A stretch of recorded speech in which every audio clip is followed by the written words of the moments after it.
Don't forget to subscribe and press the bell icon to never miss a video from testbook.com.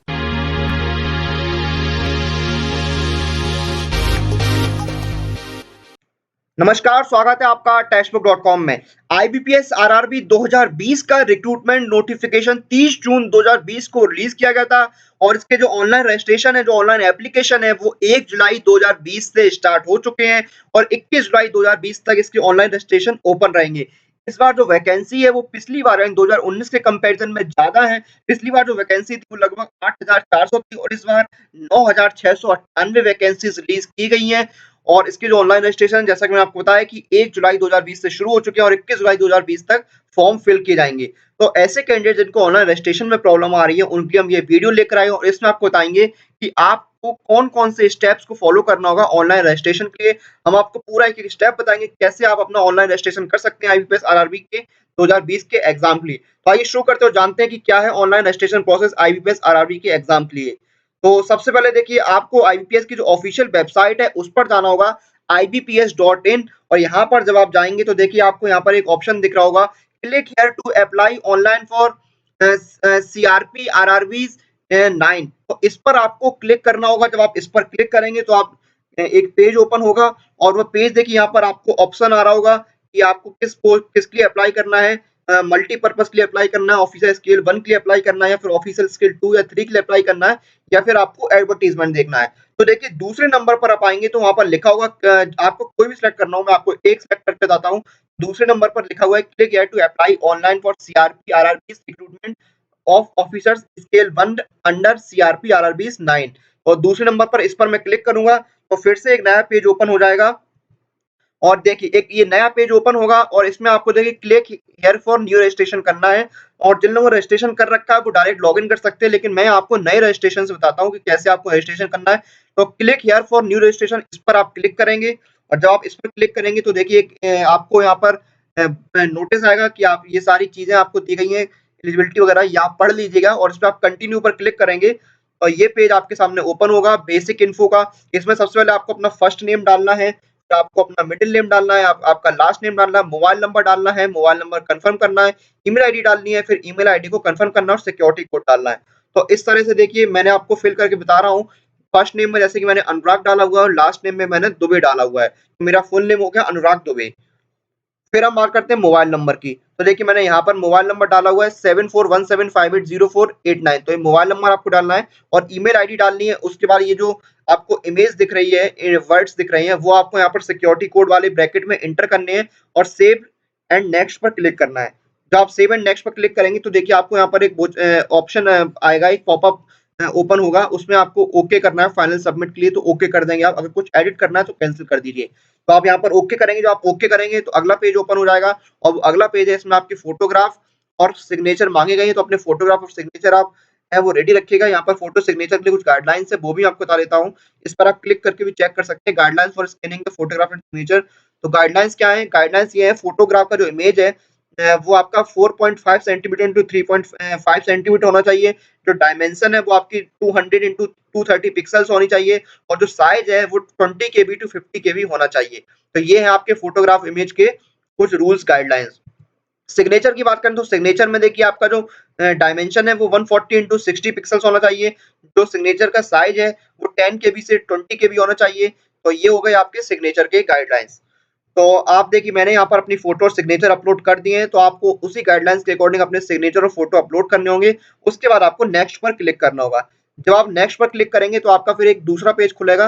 ये मैं आपको एक एक zoom करके बताऊंगा। ये पूरा पेज है तो ये जूम आउट है, तो इसको मैंने मिनिमाइज किया है तो काफी छोटा दिख रहा है। अब मैं आपको जूम करके बताता हूँ क्या क्या डिटेल्स इसमें मांगी गई है। तो इस पेज में सबसे पहले आपका मांगा जाएगा बेसिक। तो कैटेगरी आपकी क्या है वो आपको फिल करनी होगी। देखिए मैंने यहाँ पर कैटेगरी जनरल फिल करी है, आप जिस भी कैटेगरी से बिलोंग करते हो उस पर फिल कर देंगे। फिर उसके बाद एक ऑप्शन आया, दूसरा है are you a person with benchmark disability of 40% above. तो आपके अगर आप 40% या उससे ऊपर की बेंचमार्क डिसेबिलिटी वाली व्यक्ति है तो उसमें यस कीजिए, अगर आप नहीं है तो नो कीजिए। तो मैंने यहाँ पर नो कर दिया है। तो ये हो गया आपका पहला पोर्शन इस बेसिक डिटेल्स का। दूसरे पोर्शन में आपका यहाँ पर आएगा, जब आप वहां पर नो कर देंगे तो ये सारे ऑटोमेटिकली नो हो जाएंगे। उसके बाद आपका फिर आएगा region in which you belong, तो आपको अपना रीजन चुनना होगा। फिर उसके बाद do you belong to religious minority community, अगर आप माइनॉरिटी कम्युनिटी से बिलोंग करते हैं तो आप यस करेंगे, अगर आप नहीं करते हैं तो आप नो करेंगे। फिर यहाँ पर are you a ex serviceman, अगर आप एक एक्स सर्विसमैन है तो यस कर दीजिए, नहीं है तो नो कर दीजिए। फिर आपके यहाँ पर पूछा जाएगा नेशनलिटी सिटीजनशिप, यानी आप किस देश के नागरिक हैं, तो यहाँ पर मैंने इंडियन करा है तो आप कर दीजिएगा। फिर यहाँ पर पूछा गया कि आप पहले भी किसी आरआरबी के एग्जाम में अपीयर हुए हैं, अगर आप हुए हैं तो यस कर दीजिए, नहीं हुए तो नहीं कर दीजिए। अगर आप नो कर देंगे तो ऑटोमेटिकली कुछ नहीं पूछाएगा। अगर आप यस करते हैं, मैंने यहाँ पर आपको यस करके बताया, तो आप यस करेंगे तो उसके बाद आपको पूछेगा हाउ मेनी अटेम्प्ट, यानी आपने कितने अटेम्प्ट किए। तो यहाँ पर देखिए मैंने एक लिखा है, तो आपने जितने अटेम्प्ट किए हो वो कर दीजिए। Select the CW RRB attempted earlier, तो आपने कौन सा आरआरबी अटेम्प्ट किया है वो यहाँ पर चूज कर लीजिए। देखिए मैंने चूज किया है CW आरआरबी 8, तो इस तरह से ये आपको भरना है। फिर अगली जो डिटेल्स हैं वो आपकी यहाँ पे स्टेट और यूनियन टेरिटरी जहाँ पर आप अप्लाई करना चाहते हैं, तो मैंने यहाँ पे उत्तर प्रदेश चुना है। सेंटर फॉर प्रीलिम्स का एग्जाम मैंने आगरा चुना है। सेंटर फॉर मेन एग्जामिनेशन आप चूज कर लीजिएगा, मैंने यहाँ पर कानपुर चुना है। फिर आपकी पर्सनल डिटेल्स पे आते हैं। पर्सनल डिटेल्स में आपकी डेट ऑफ बर्थ मांगी जाएगी, तो देखिए मैंने यहाँ पर 4 दिसंबर 1994 डाली हुई है। उसके बाद आपका जेंडर पूछा जाएगा, तो वो आप सिलेक्ट कर लीजिए। आपका जो वैवाहिक स्थिति है, मैरिटल स्टेटस है, वो यहाँ पर आप सिलेक्ट कीजिए। अपने फादर का नाम लिखिए, अपने मदर का नाम लिखिए, एड्रेस ऑफ कॉरेस्पोंडेंस लिखिए, मैंने यहाँ पर देखिए लिखा हुआ 275 सिविल लाइन्स। फिर आपका जिला लिखना है, डिस्ट्रिक्ट, तो डिस्ट्रिक्ट मैंने यहाँ पर लिखा हुआ है इटावा। स्टेट लिखना है, मैंने उत्तर प्रदेश सिलेक्ट किया हुआ है। तो आप लोग अपने अकॉर्डिंगली चूज करते रहेंगे, आप जिस जिले से बिलोंग करते हैं, जिस राज्य से बिलोंग करते हैं। उसके बाद देखिए फिर यहाँ पर आपका पिन कोड पूछा गया है, तो देखिए मैंने यहाँ पर अपने जो पिन कोड है वो अपने जिले का पिन कोड डाला हुआ है 206001। फिर आपको यहाँ पर एक ऑप्शन आ रहा है अपना जो address for correspondence click if applicable, तो यहाँ पर आपको देखिए अपना अलग परमानेंट एड्रेस अगर अलग भरना है तो यहाँ पर आप अलग से भरिए, और अगर सेम रखना है तो आप सेम एज एड्रेस पर क्लिक कर देंगे तो ऑटोमेटिक फिल हो जाएगा। तो ये आपकी डिटेल्स हो गई। फिर यहाँ पर आ रहा है application fees intimation charges amount 850, तो आपको यहाँ पर 850 रुपए का अमाउंट का चार्ज आ रहा है, तो ये आप देख लीजिएगा, बाद में आएंगे हम पेमेंट पर। तो यहाँ पर फिर आप देखिए जब पूरी डिटेल्स भर लेंगे तो वैलिडेट योर डिटेल्स पर आप क्लिक करेंगे, तो यहाँ पर ऑप्शन आएगा वेरीफाइड सक्सेसफुली, तो जो आपकी वेरीफाइड सक्सेसफुली हो जाएंगी तो आप आगे बढ़ जाएंगे। और उसके बाद देखिए आपकी आएगी एजुकेशन क्वालिफिकेशन, तो ग्रेजुएशन आपने किस सब्जेक्ट से किया है, तो जैसे मैंने एग्रीकल्चर यहाँ पर भरा हुआ है। डेट ऑफ पासिंग आप कोई भी सब्जेक्ट जिससे आपने किया हो।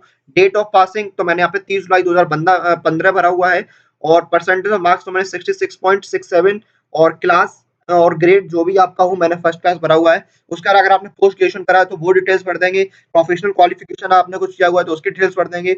उसके बाद यहाँ पर पूछा है whether local language of the state selected was study in standard 8 और any level above standard 8 in government recognised board, तो यानी जो आप जिस स्टेट से अप्लाई कर रहे हैं वहाँ की लोकल लैंग्वेज आपने पढ़ी है तो यस कर देंगे, अगर आपने पढ़ी है नहीं पढ़ी है तो नो कर देंगे। मैंने पढ़ी है, और यहाँ पर देखिए मैंने हिंदी सिलेक्ट किया हुआ है, मैंने हिंदी पढ़ी हुई है। Do you have computer knowledge, तो आपने अगर कंप्यूटर की नॉलेज है तो आप यस कीजिए, नो कीजिए, तो मैंने यहाँ पर यस किया हुआ है। If yes details of computer knowledge, तो मैंने यहाँ पर देखिए डिटेल्स ऑफ कंप्यूटर नॉलेज में यहाँ पर फिल किया हुआ है as a subject in matric, तो जो भी आपकी कंप्यूटर नॉलेज है वो यहाँ पर आप भर देंगे। कोई डिप्लोमा हो, कोई सर्टिफिकेट हो, तो वो यहाँ पर आप भर देंगे। उसके बाद फिर बात आएगी आपने प्रेजेंट में किसी कंपनी में काम किया हुआ है तो वो आप भर देंगे। अगर आपने काम कहीं आप प्रेजेंट में काम कर रहे हैं या किया हुआ है तो आप यहाँ पर यस कर तो यहाँ पर आप पूरी डिटेल्स फिल कर देंगे। उसके बाद देखिए प्री एग्जाम ट्रेनिंग अगर आपको चाहिए, आप जो कैटेगरी के हिसाब से मिलती है, तो देखिए अगर आपको चाहिए है तो यस कर दीजिए, नहीं चाहिए तो नो कर दीजिए। और आप यस करते हैं तो आपको यहाँ पर सेंटर चुनना होगा।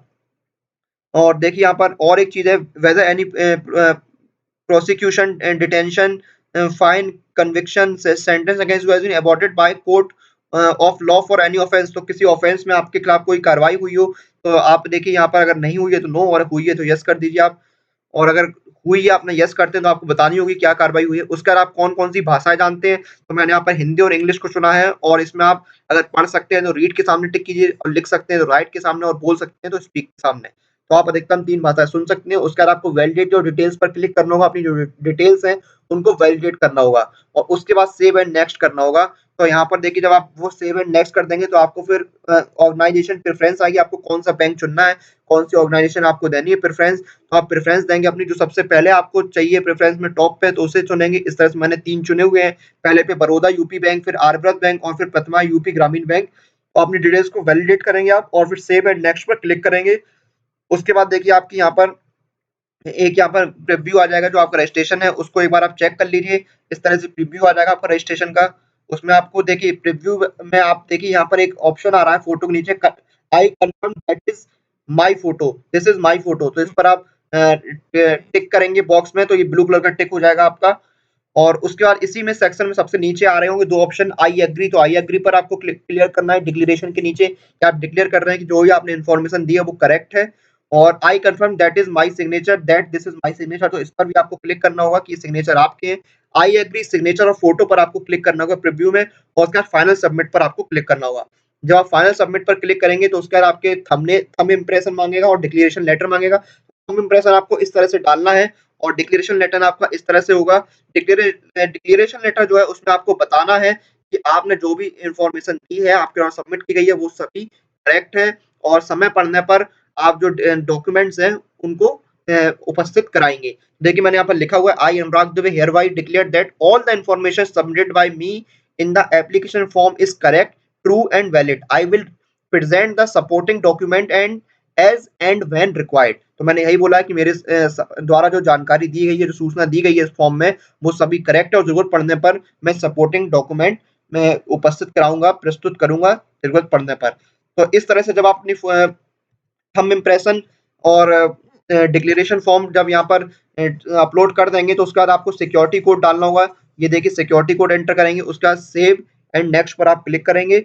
सेव एंड नेक्स्ट पर जब आप क्लिक करेंगे तो आप आ जाएंगे पेमेंट ऑप्शन पर। यहाँ पे 850 रुपए का पेमेंट दिखाया जा रहा है। आपको यहाँ पर सिक्योरिटी कोड डालना है और सबमिट करना है, तो आप पेमेंट फील्ड पर चले जाएंगे, और जब पेमेंट फील्ड पर जाएंगे तो आपको ऑप्शंस मिलेंगे पेमेंट करने के। यहाँ पर आप क्रेडिट कार्ड से पेमेंट कर सकते हैं, डेबिट कार्ड से पेमेंट कर सकते हैं, इंटरनेट बैंकिंग कर सकते हैं, वॉलेट से कर सकते हैं, कैश कार्ड से कर सकते हैं, क्यूआर कोड से कर सकते हैं, यूपीआई से। तो अपनी डिटेल्स फिल करेंगे और मेक पेमेंट पर आप क्लिक करेंगे और आपका पेमेंट हो जाएगा। और जैसे आपका पेमेंट होगा तो आपका जो फॉर्म है वो सबमिट हो जाएगा, उसका आप अपने फॉर्म की प्रिंट आउट ले सकते हैं। तो ये था प्रोसेस आपको आईबीपीएस आरआरबी के ऑनलाइन रजिस्ट्रेशन का, किस तरह से आप अप्लाई कर सकते हैं। आप आईबीपीएस की वेबसाइट पर जाइए और रजिस्ट्रेशन कीजिए, और उसका जो फॉर्म है उसको फिल कीजिए। तो आपको डॉक्यूमेंट्स में क्या-क्या चाहिए होता है मैं बता दूँ आपको, जो आपको अपलोड करने होंगे। आपको अपनी फोटो अपलोड करनी होगी, सिग्नेचर अपलोड करने होंगे, थंब इम्प्रेशन अपलोड करना होगा, उसके साथ-साथ डिक्लेरेशन फॉर्म अपलोड करना होगा। तो ये जो डॉक्यूमेंट्स हैं जो आपको रेडी रखने होंगे बिल्कुल प्रिस्क्राइब फॉर्मेट में जो बताया गया है, जैसे कि फोटो के लिए 20 केबी से 50 केबी का साइज़ बताया गया है। तो सारे जो फॉर्मेट हैं जो बताए गए हैं, उन फॉर्मेट में सारे डॉक्यूमेंट्स आपको रेडी रखने होंगे जब आप अप्लाई करने जा रहे हैं। तो इसी के साथ इस वीडियो को हम यहीं पर समाप्त करते हैं, और डिक्लेयर जो फॉर्म है वो फिल होना स्टार्ट हो चुके हैं। तो आप लोग जल्दी से अप्लाई कर दीजिए, जो एस्पिरेंट्स हैं आप लोग अप्लाई कर दीजिए, और अपनी स्टडी के लिए और एग्जाम रिलेटेड अपडेट के लिए टेक्स्ट बुक के साथ जुड़े रहिए। हमें लाइक कीजिए, शेयर कीजिए, कमेंट कीजिए, press the bell icon for all the latest update regarding your exam.